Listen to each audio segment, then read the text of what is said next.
जूलियर student, मेरा नाम तंजीम दोरजे है, lecturer mathematics government higher secondary school Kirpuchan. मेरा जो टॉपिक है वो प्रोबेबिलिटी पे है। तो आज से हम प्रोबेबिलिटी का चैप्टर शुरू करने जा रहे हैं।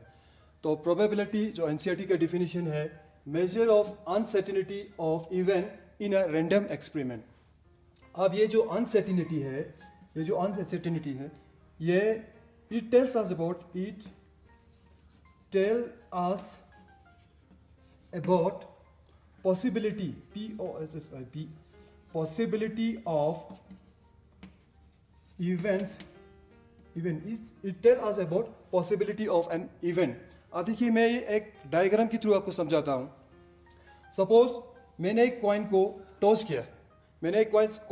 किया, तो मुझे हेड और टेल दोनों एक ही टाइम पे चाहिए। इसका क्या पॉसिबिलिटी है? मैंने हेड और टेल जो दोनों एक ही टाइम पे मुझे निकालना है, तो इसका पॉसिबिलिटी है ये 0% है। और हेड आने की जो पॉसिबिलिटी है, हेड और या टेल आने की पॉसिबिलिटी, हेड आने की पॉसिबिलिटी है 50%। और जैसे कि टेल का भी जो आने की जो पॉसिबिलिटी है वो भी 50% है। अब मैं यहाँ पे एक वर्ड यूज करता हूँ, आइदर, EITH, आइदर हेड और टेल। इसका जो पॉसिबिलिटी है वो 100% है। या ऑब्वियसली हेड और टेल तो आना ही आना है। तो अब इसको हम प्रोबेबिलिटी के हिसाब से देखें तो ये जो है 0% 0 है, और ये 0.5 है, और ये जो है 0.5 है, ये 1। अब इससे हमें क्या पता चलता है? Probability of any event, probability किसी भी इवेंट का जो प्रोबेबिलिटी है वो प्रोबेबिलिटी ऑफ एनी इवेंट वो 0 और 1 के बीच में होना चाहिए। किसी भी प्रोबेबिलिटी इवेंट का जो प्रोबेबिलिटी है वो 0 और 1 के बीच में होना चाहिए। प्रोबेबिलिटी ऑफ एनी इवेंट 1 से ज़्यादा नहीं होना चाहिए और 0 से कम भी नहीं होना चाहिए, मतलब नेगेटिव नहीं होना चाहिए। आप देखिए, यहाँ पे हम कुछ बेसिक डेफिनेशन है जो हमने 11th और 10th में किया हुआ है, लेकिन थोड़ा सा हम यहाँ पे रिकॉल करेंगे। जैसे कि यहाँ पे है रैंडम एक्सपेरिमेंट जो कि जिसका आउटकम जो रिजल्ट है वो हम पहले प्रिडिक्ट नहीं कर सकते हैं। सपोज मैं एग्जांपल लेता हूँ। सपोज मैंने एक कॉइन को टॉस किया, तो इसका सिंपल स्पेस जो क्या बनेगा, या तो हेड आएगा या टेल आएगा, लेकिन हम पहले प्रिडिक्ट नहीं कर सकते कि हेड ही आएंगे या टेल ही आएंगे। इसको कहते हैं रैंडम एक्सपेरिमेंट। अब उसके बाद आता है सिंपल स्पेस। सिंपल स्पेस वो होता है जो पॉसिबल, जो किसी भी एक्सपेरिमेंट का जो पॉसिबल आउटकम्स है उसको कहते हैं सिंपल स्पेस। सपोज मैंने एक कॉइन को मैंने एक डाइस को, फेयर डाई को रोल किया, तो इसका पॉसिबल आउटकम क्या क्या हो सकता है? 1 आ सकता है, 2 आ सकता है, 3 आ सकता है, 4, 5, 6। तो ये सारे जो आउटकम्स है, ये जो एलिमेंट्स है 1 से लेके 6 तक, ये सारे इसको हम सिंपल स्पेस कहते हैं। उसके बाद आते हैं इवेंट। इवेंट जो है वो सिंपल स्पेस का सबसेट होना चाहिए। इवेंट जो है इसका सिंपल स्पेस का सबसेट होना चाहिए। फिर उसके आता है टाइप्स ऑफ इवेंट में आता है सिंपल इवेंट। सिंपल इवेंट में क्या होता है? It's consist of only one sample point. जैसे कि मैं एग्जांपल लेता हूँ, मैंने एक डाई को रोल किया, तो इसका पॉसिबल आउटकम्स क्या आता है? 1, 2, 3, 4, 5, 6। इसका पॉसिबल आउटकम्स जो है 1, 2, 3, 4, 5, 6 है। और ये जो एलिमेंट्स है इनको हम सैंपल पॉइंट भी कहते हैं। सिंपल पॉइंट भी कहते हैं। आप देखिए, आप सिंपल पॉइंट, इसमें कितने सिंपल पॉइंट है? टोटल 1, 2, 3, 4, 5, 6। अब इस रैंडम एक्सपेरिमेंट को देख के हम कितने सिंपल पॉइंट लिख सकते हैं, कितने इवेंट लिख सकते हैं? E1 is equal to 1, E2 is equal to 2, E6 is equal to 6। Total हम इसमें इवेंट 6 बना सकते हैं। इसको कहते हैं सिंपल इवेंट। इसके बाद आता है कंपाउंड इवेंट। कंपाउंड इवेंट में क्या होता है? एक से ज्यादा सिंपल पॉइंट हो तो उसको कंपाउंड इवेंट कहते हैं। It consist of more than one simple point. जैसे कि मैंने एक डाई को रोल किया, तो इसमें आएगा इसका पॉसिबल आउटकम्स है 1, 2, 3, 4, 5, 6 है। अब मुझे बोला है एक इवेंट डिफाइन करना है, कि इवेंट डिफाइन करना है A number greater than 4। Number greater than 4 क्या आ सकता है? इसमें 5 और 6। तो इसमें कितना सिंपल पॉइंट आया? 2। तो इसको कहते हैं हम कंपाउंड इवेंट। अब है इसके बाद आता है श्योर इवेंट। श्योर इवेंट, जो श्योर हो। अब मैंने सपोज मैंने एक अब मैं इसका जो एग्जांपल है, इस सारे का जो एग्जांपल है मैं डाई पे ही लूँगा।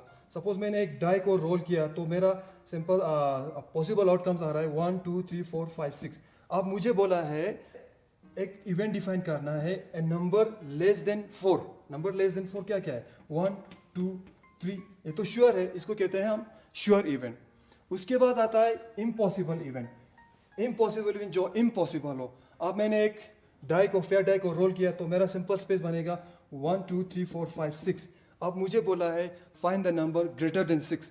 अब इसमें ग्रेटर देन 6 तो है नहीं, तो ये इसका जो इवेंट है ग्रेटर देन 6 तो है नहीं, तो इसको कहते हैं हम इम्पॉसिबल इवेंट। अब उसके बाद आता है equally likely event. Equally likely event. अब इक्वली लाइकली इवेंट इसे कहते हैं कि सपोज मैंने एक फेयर डाई को रोल किया तो इसका पॉसिबल आउटकम्स है 1 2 3 4 5 6। इसका जो पॉसिबल आउटकम्स है 6।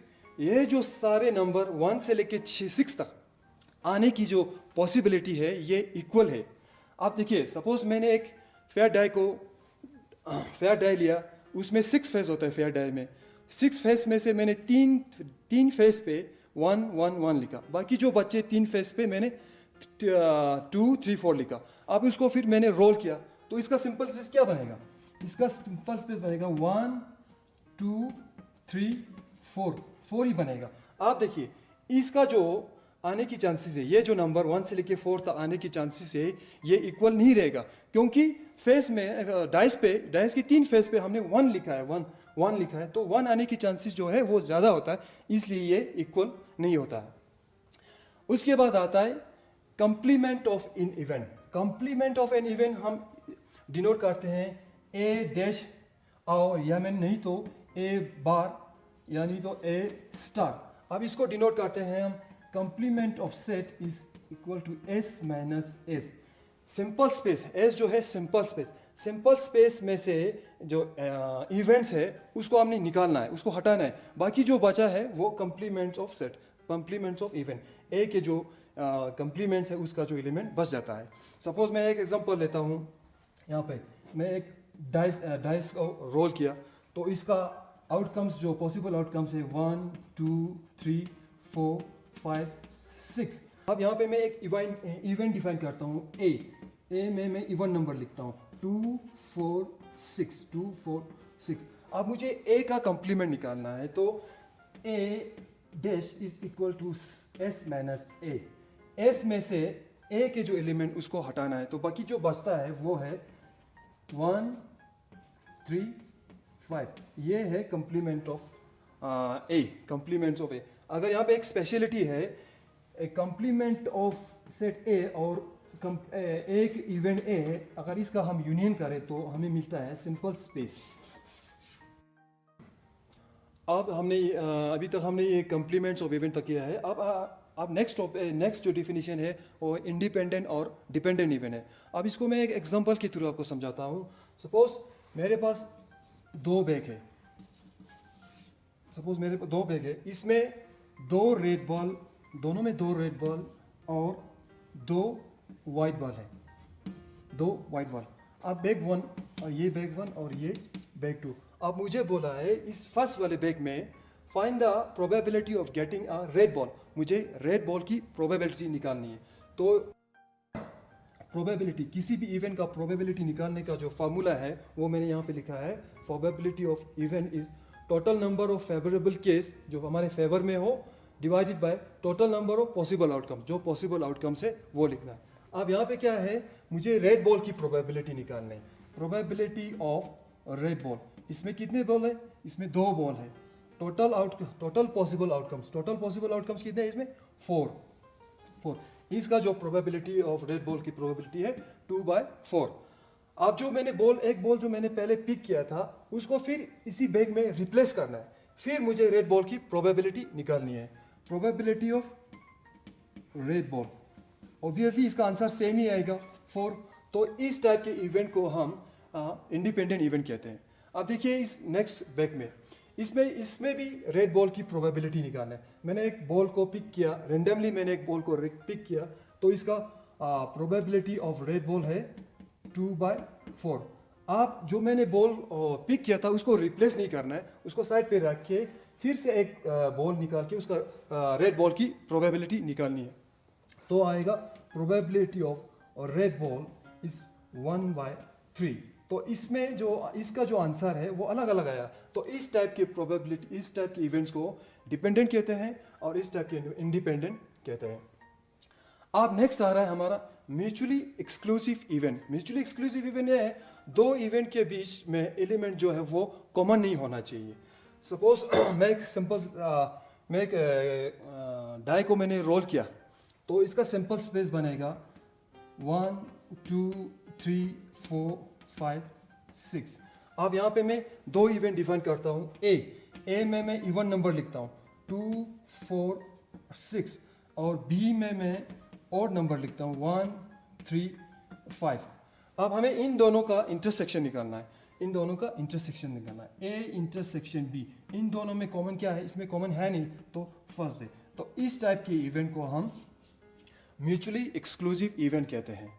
उसके बाद आता है एग्जॉस्टिव इवेंट। एग्जॉस्टिव इवेंट में क्या होता है?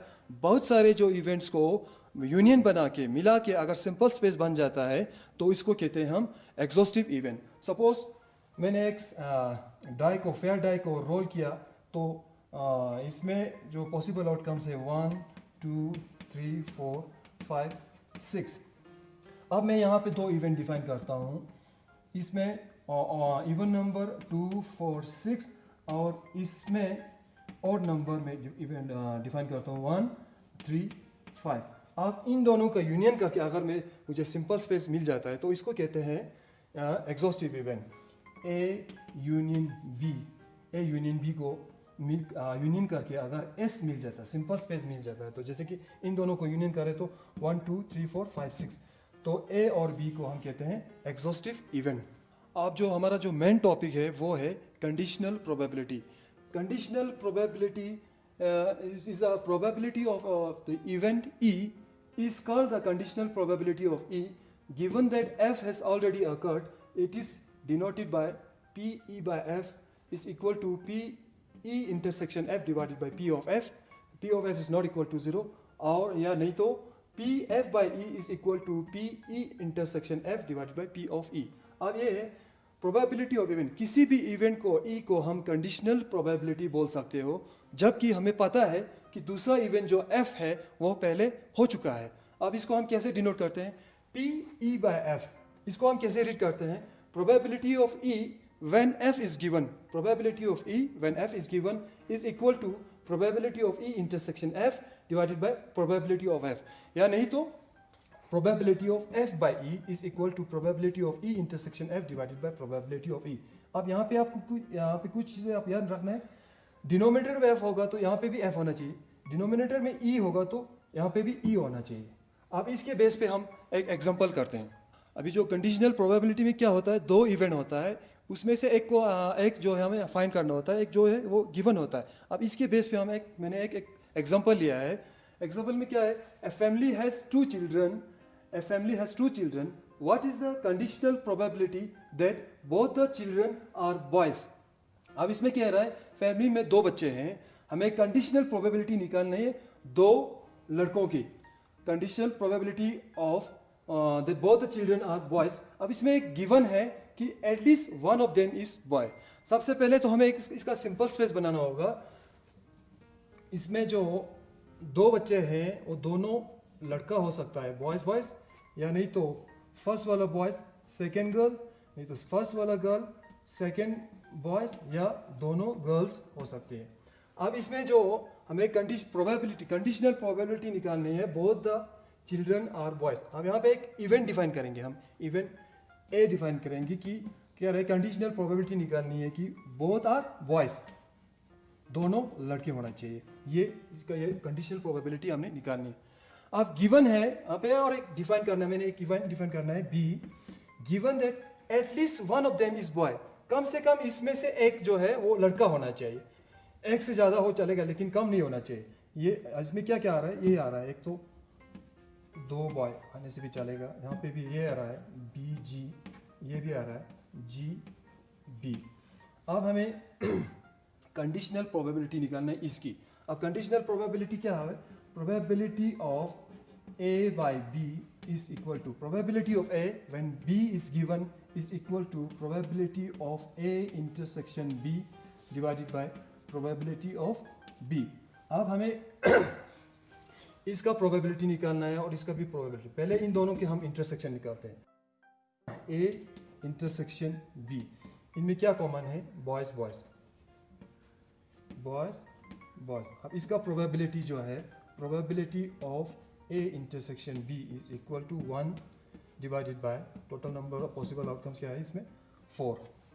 अब हमें क्या चाहिए? Probability of B। Probability of B, इसमें टोटल कितने एलिमेंट्स हैं? 3। टोटल पॉसिबल आउटकम्स कितने हैं? 1 2 3 4। इसका आया ये। अब इन सारे वैल्यू को हम इस फॉर्मूले में हम पुट करेंगे तो हमारा आंसर आ रहा है probability of A when B is given, probability of A intersection B आ रहा है 1.1/4 और प्रोबेबिलिटी ऑफ B आ रहा है 3/4। इसको कैंसिल आउट कीजिए, हमारा आंसर आ रहा है 1/3। अब हम एक्सरसाइज 13.1 के कुछ क्वेश्चन करते हैं। सबसे पहले क्वेश्चन नंबर 1 है, given that E and F are event such that P of E is equal to 0.6, P of F is equal to 0.3 and P E intersection F is equal to 0.2। ये सारे जो point जो value है वो given है। हमें निकालना है P E by F और P F by E। Conditional probability का हम फॉर्मूला यूज करेंगे।